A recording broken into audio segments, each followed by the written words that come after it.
Well, today I wanted to do a slightly different topic on population demographics, which is something I've studied for about 15 years. And the question I have is, did the world reach peak GDP in 2019? And I know a lot of people may say, oh, world will never reach peak GDP because it'll just keep growing indefinitely. Well, that's not what population demographics say. And if you're familiar with oil, there's a theory in oil about peak oil being reached sometime between 2023 or 2035. Some oil companies say 2040, but they're really optimistic that they're going to continue selling gasoline-driven cars in China for a lot longer, even though China is migrating to electric cars as fast as anybody at this point. In 2015, I wrote an op-ed for the New York Times that they declined to publish, asking about when is world peak GDP. Because my thought was, well, if peak oil is happening, peak GDP is going to happen very quickly, shortly thereafter. And I thought possibly as soon as the late 2020s, 2026, 28, 2032, perhaps. Somewhere in that time frame is possible. Well, COVID changed all that. COVID changed the demographics, it changed the spending habits, it shut down businesses. The 2020 GDP numbers were way off, and they're going to be way off in 2021 as well, probably into 2022, and maybe 2023 before we start seeing a rebound. But the reason I say that there's a problem in looking at the demographics is you have 15 to 59-year-olds are your peak consumers. Those are the people that spend the money. And in a lot of cases with the teenagers, they're spending their parents' money, but they still get lumped in as peak consumers. Because by the time you turn 60, you're normally either saving for retirement, you may have retired already, or retired early, or you're already living on a restricted retirement-like budget, or perhaps you have a job but you're just working hand to mouth. And that applies to most people. Certainly there are people that work later that are making great deals of money and still spending it. But in general, 15 to 59 is your spenders, your consumers. So if you are saying that, well, we'll just replace these workers and consumers with robots, well, robots work, sure, but they don't consume. I mean, electricity and maintenance, repair, but they don't consume like people. So you can replace people with robots and computers, but you can't replace people as spenders. So 99% of your spending, the 99 percentile, is going to depend on these 15 to 59-year-olds. And then you'll have the wealthy on top of that that'll splurge and spend money anyway. But that's a slightly different problem. So if you look at the UN demographic numbers, the 15 to 59-year-olds peaked in high-income countries in 2015, and they peaked in the upper middle countries in 2020. And we have the middle income countries, which has about almost half the world population, peaking at about 2040. And so we're closing in on this peak where the people with the money in the countries with the money are in decline. And if you sum up all the countries that have peaked or are so near the peak that they've essentially flattened out, 53% of the world's GDP occurs in countries that have already passed peak 15 to 59-year-old population. So they've already passed their peak of consumers. And if you include the U.S., and the U.S. has been fairly flat because wages don't keep up with inflation and haven't for decades, then you could say 77% of the world's GDP population is not growing. You're not growing your consumer population of 15 to 59-year-olds. And if you look at numbers, China passed the peak in 2010. Japan and Germany passed in 1995. I mean, they're still growing economically because they're selling cars and other things to other countries. We have Italy passed in 1990, France in 2005, Russia in 2005. So we look at a lot of big economies have already passed it.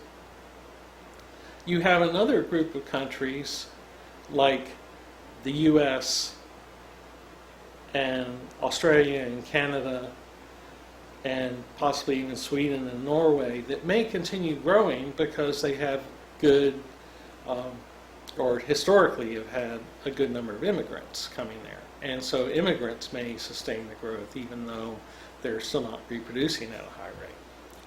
And I'll go back to the US on that. And then you have the countries that are growing that are going to reach a stable maximum between 2030 and 2050. Now on that list I have India, Brazil, Mexico, Indonesia, Saudi Arabia, Turkey, Argentina, Iran, UAE, Philippines, Malaysia, and you can go down the list. So most of the countries in Southeast Asia, South America, Northern Europe, Middle East are going, and India in particular, are on a curve where they're going to reach a maximum around 2040, all combined.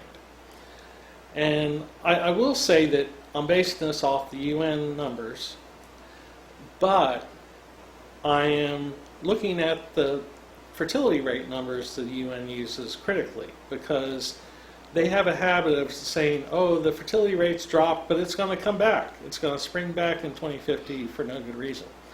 I don't believe that. So I tend to follow the curve, which has it dropping and then leveling out at something that seems reasonable, usually in the 1.3 to 1.8 range, depending on what the country's doing now. So I tend to project more with the fertility rate being level with what it is now or projected to be in the next 15 or 20 years. And the other thing I look at is they have countries where the fertility rate's dropping real slowly instead of real quickly. And what we've seen in countries like Saudi Arabia, where in a short 15 years, you go from almost 5 women having 5 children down to less than 2. And so that's what we are seeing is as women get educated, they get advancing, they get into social media, so they're talking with each other and they're looking at the cost of children more critically, and they're looking at controlling their own biology and their own fertility. The birth rates start dropping rapidly.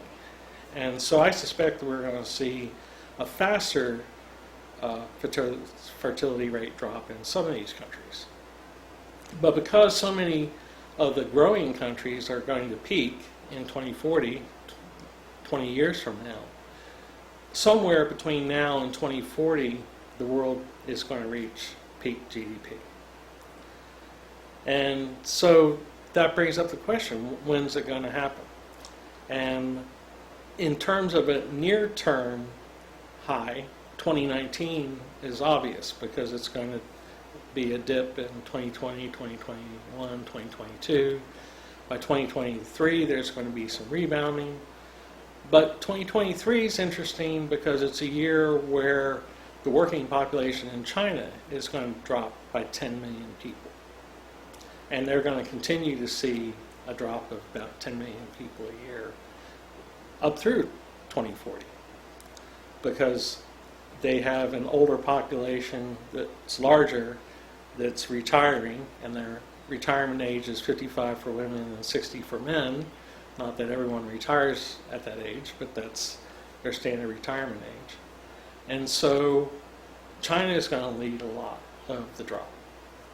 And we have the issue in the high-income countries between 2020 and 2040, 50 million people. There are going to be 50 million fewer people working. It's going to drop from 750 million to 700 million. Well, you're looking at 50 million people who might be making $5,000 a month, because these are senior people near their maximum income range.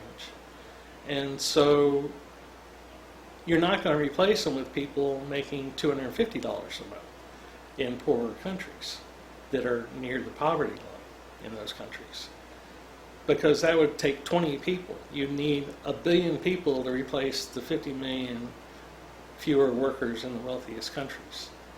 And then when you add China and the other upper middle income countries, they're going to lose 200 million workers. And those workers are making less money, but you're still going to need 3 to 5 workers in, say, the lower middle income countries to replace those people.